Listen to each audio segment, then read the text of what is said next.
mais je commence à leur donner de l'argent. Il n'y aurait aucun enfant qui refuserait de le prendre. Il ne serait pas soupçonneux. Aucun ne me dirait qu'il ne le mérite pas. Vous me suivez?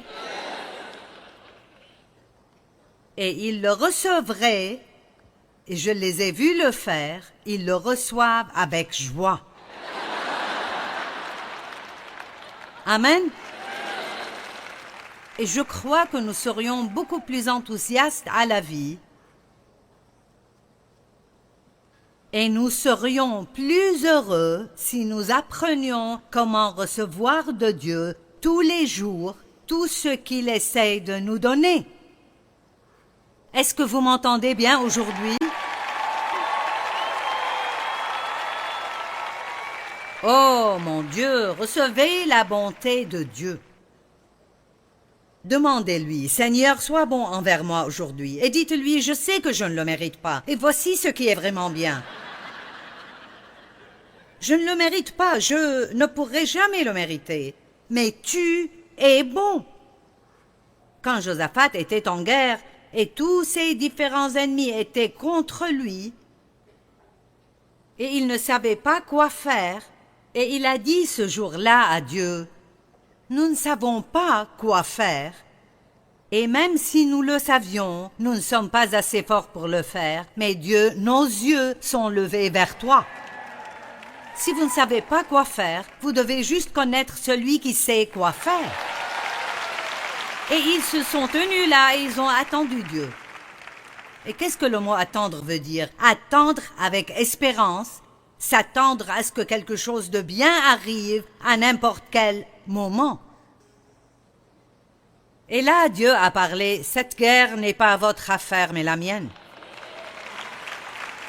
Et ensuite, il leur a dit quoi faire.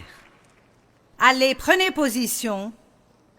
Tenez-vous là et vous verrez l'Éternel vous accorder la délivrance. Eh bien, la position de Josaphat était de se prosterner, de se mettre face à terre et d'adorer. Mais pendant qu'il faisait ceci, il a envoyé les musiciens chanter. Et ce qu'ils chantaient était « Louez l'Éternel car il est bon et son amour dure à toujours. Louez l'Éternel car il est bon et son amour dure à toujours. Louez l'Éternel car il est bon et son amour dure à toujours. » Ils s'attendaient à ce que Dieu fasse quelque chose. Ils s'attendaient à ce que Dieu les délivre de leurs ennemis. Et il n'était pas particulièrement inquiet concernant s'il le mérite ou pas, il voulait juste être délivré. Et devinez quoi? L'ennemi est devenu si confus que la Bible a dit « ils se sont entretués ».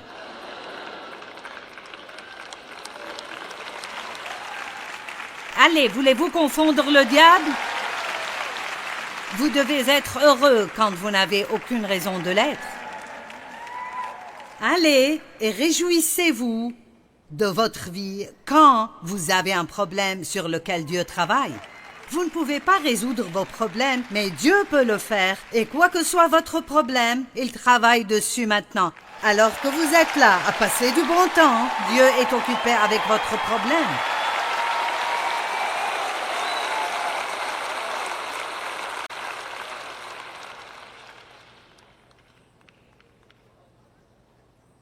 Recevoir et agir comme récipient et juste prendre ce qui est offert. Dieu, je reçois ta faveur aujourd'hui. La faveur est si amusante.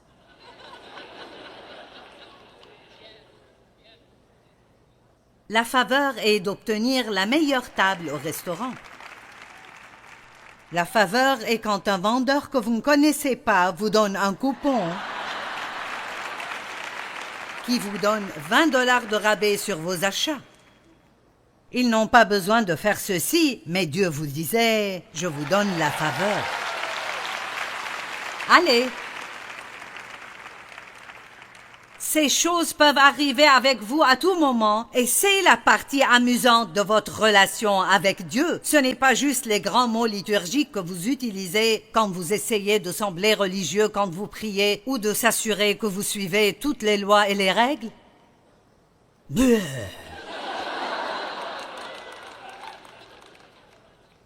J'aime quand quelqu'un, vous savez, quand il prie et il devient une personne totalement différente. Ô Dieu Tout-Puissant! Oh! Et je ne me moque de personne, mais je dis simplement, soyez juste qui vous êtes.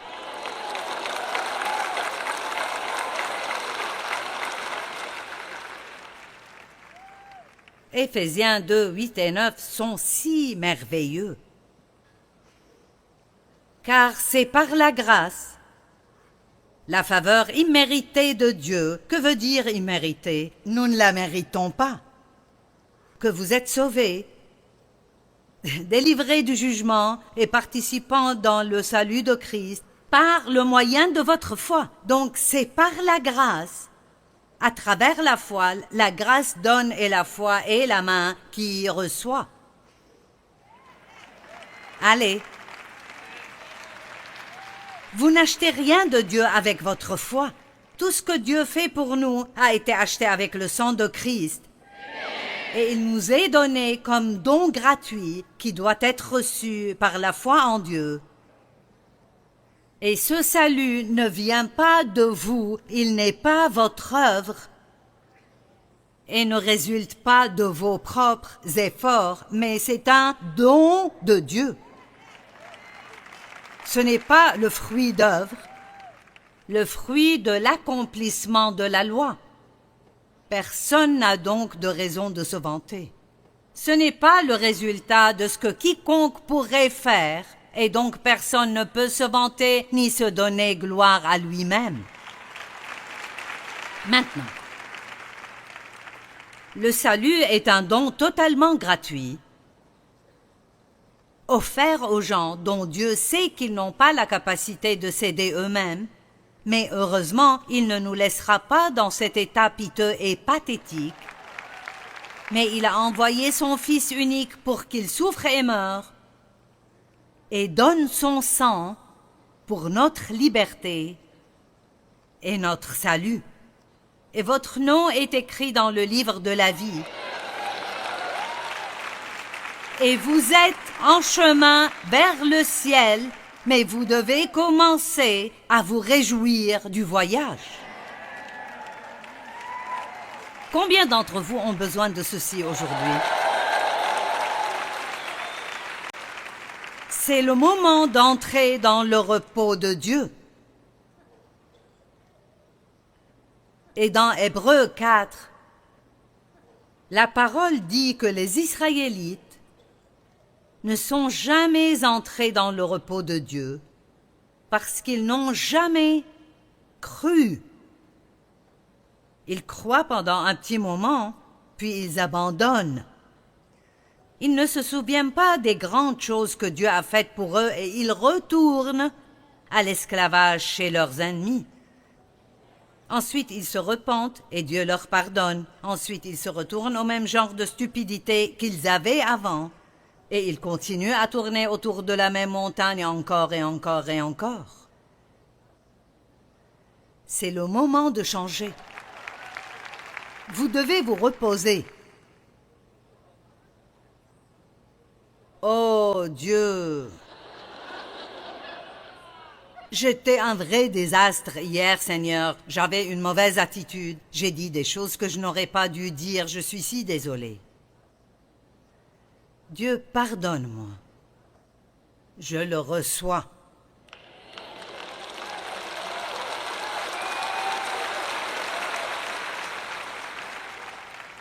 Et je dis au diable, je ne vais pas gaspiller aujourd'hui à me sentir mal à cause d'hier. Allez, arrêtez de gaspiller aujourd'hui à vous sentir mal à cause d'hier. Hier est terminé. Tout ce que vous pouvez faire est d'apprendre de vos erreurs, d'être désolé de les avoir faites, mais maintenant donnez un œil au beurre noir, au diable en vivant pleinement aujourd'hui.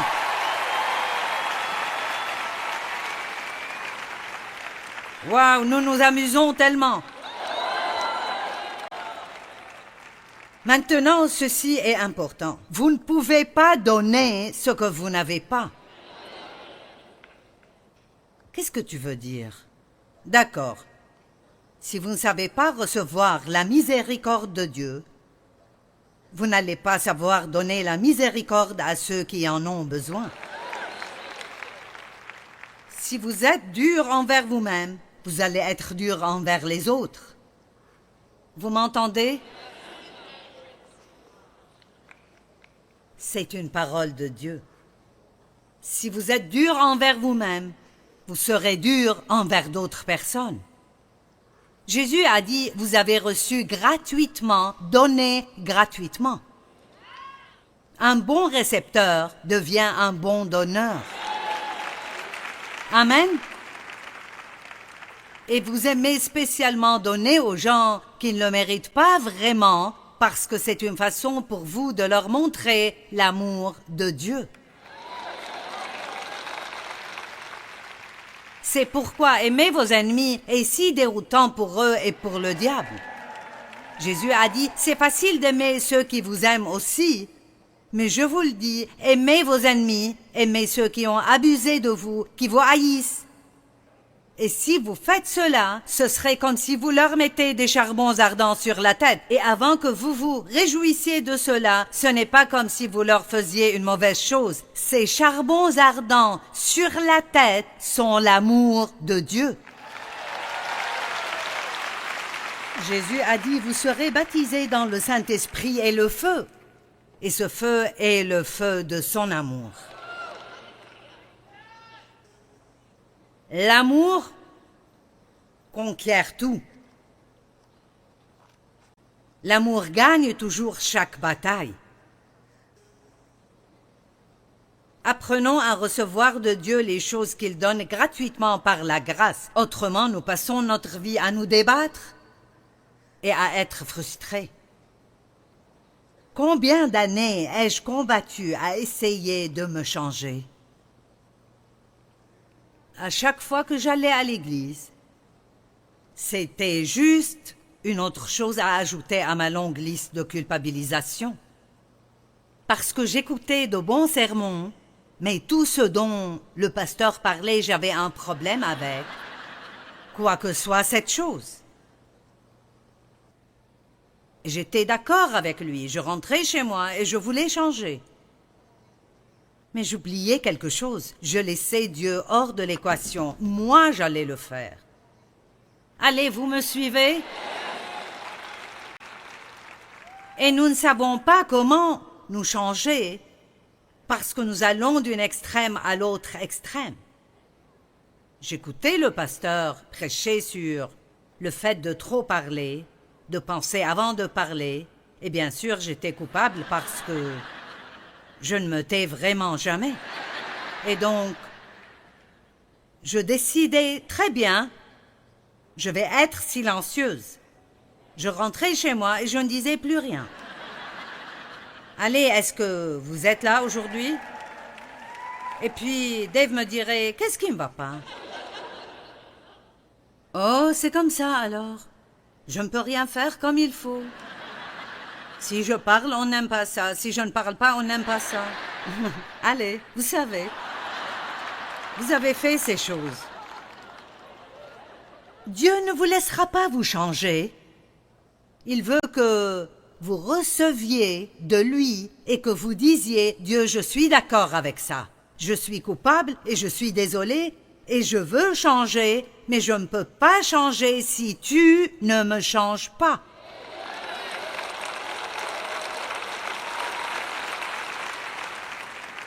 Nous pouvons faire un petit changement, mais vous ne pouvez pas. Vous savez, le changement véritable vient de l'intérieur. Ne vous conformez pas au siècle présent, mais soyez transformés par le renouvellement de l'intelligence. Nous rendons la chrétienté difficile, mais elle n'a pas besoin de l'être, pas si vous croyez ce que la parole dit. Ça semble presque être trop beau pour être vrai. Très bien. Prenons 2 Samuel chapitre 9 en commençant au verset 1.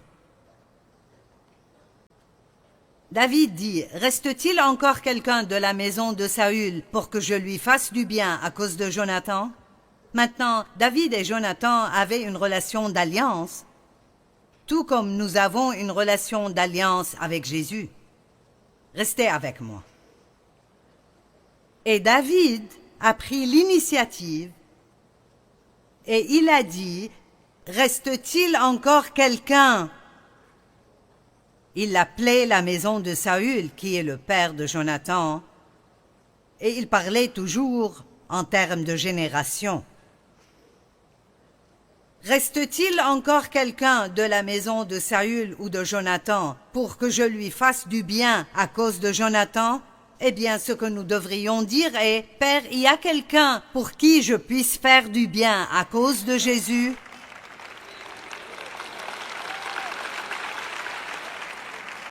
Même scénario. Pas « est-ce qu'il y a quelqu'un qui le mérite ?»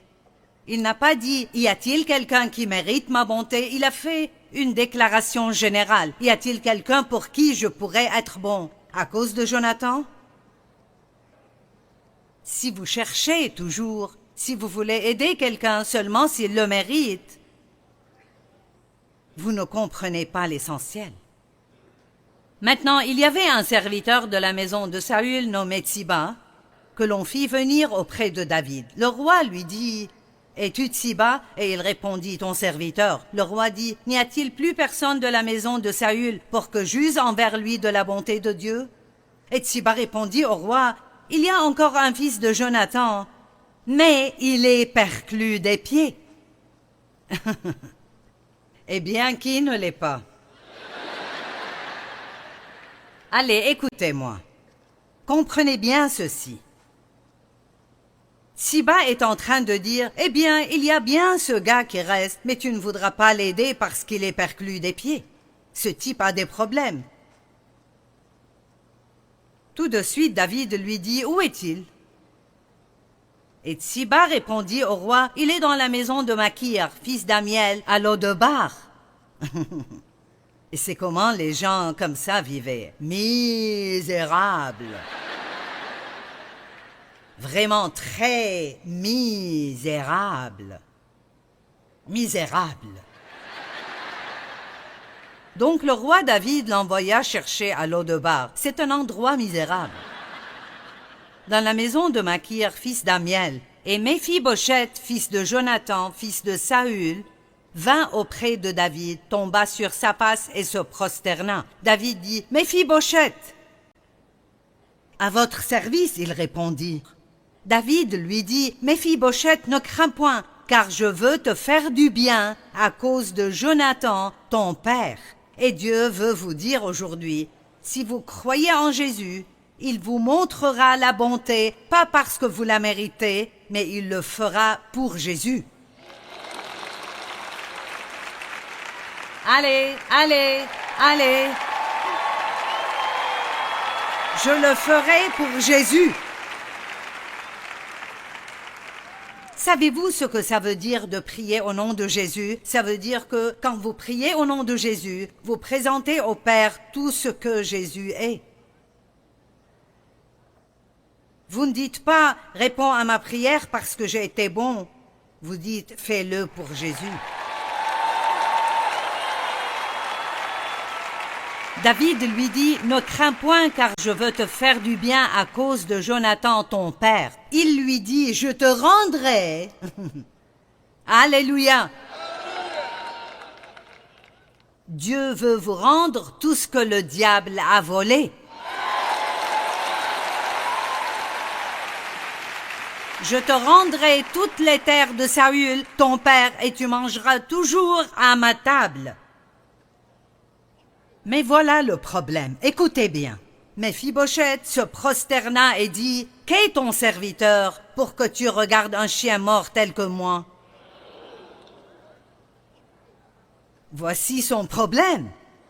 C'est ce qu'il pensait de lui-même. Et il pensait que ce qu'il pensait de lui-même, David le penserait aussi. Pourquoi aiderais-tu quelqu'un comme moi? Le roi appela Tsiba, serviteur de Saül, et lui dit, « Je donne au fils de ton maître tout ce qui appartenait à Saül et à toute sa maison. Tu cultiveras ces terres, toi et tes fils et tes serviteurs, et tu feras les récoltes, afin que le fils de ton maître ait du pain à manger, et Méphibosheth, fils de ton maître, mangera toujours à ma table. » Or Tsiba avait 15 fils et 20 serviteurs. Écoutez ceci. Alors Tsiba dit au roi, « Ton serviteur fera tout ce que le roi mon seigneur ordonne à son serviteur. » Et Méphibosheth mangea à la table de David comme l'un des fils du roi. Méphibosheth avait un jeune fils nommé Mika, et tous ceux qui demeuraient dans la maison de Tsiba étaient serviteurs de Méphibosheth. Et voici la suite.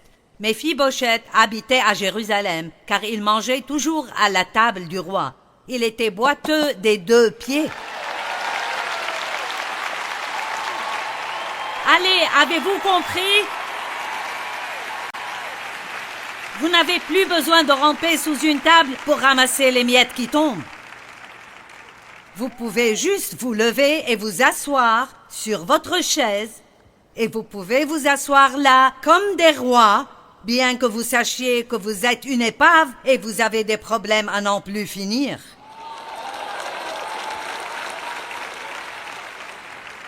Tout ce que vous devez faire est d'être honnête avec Dieu.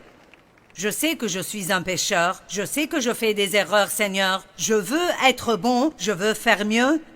Aide-moi. Tu es ma seule aide. Ce n'est que sur toi que je peux m'appuyer. Je ne peux rien faire sans toi, mais je peux tout faire avec toi. Je reçois ta miséricorde. Je reçois ta bonté. Je reçois tout ce que tu veux faire pour moi. Et c'est si bon parce que je sais que je ne le mérite pas.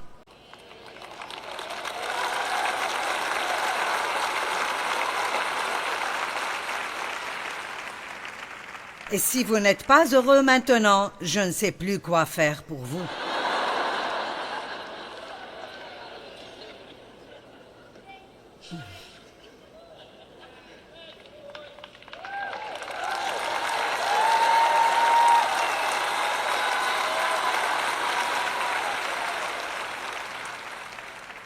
Laissez-moi terminer avec ce verset.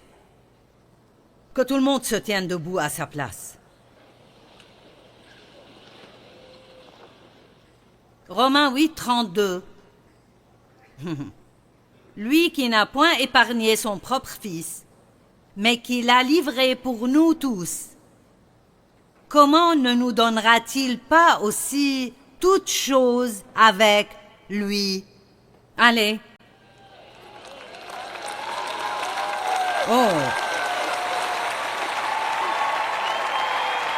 Oh, vous avez de bonnes raisons d'être heureux. Vous êtes en route vers le ciel et vous vous réjouirez du chemin. Amen. Levez les mains. Père, au nom de Jésus, je bénis ces personnes. Je le fais en ton nom. Et ce que tu bénis ne peut pas être maudit. Je les bénis et je brise le pouvoir de toute malédiction qui a été déclarée sur eux. Chaque malédiction générationnelle, chaque malédiction familiale. Je prends autorité sur tout le mal qui est venu contre eux et je les bénis en ton nom puissant, Jésus. Et je dis qu'ils sont bénis quand ils entrent et bénis quand ils sortent, et ils ont la faveur partout où ils vont, au nom de Jésus. Amen.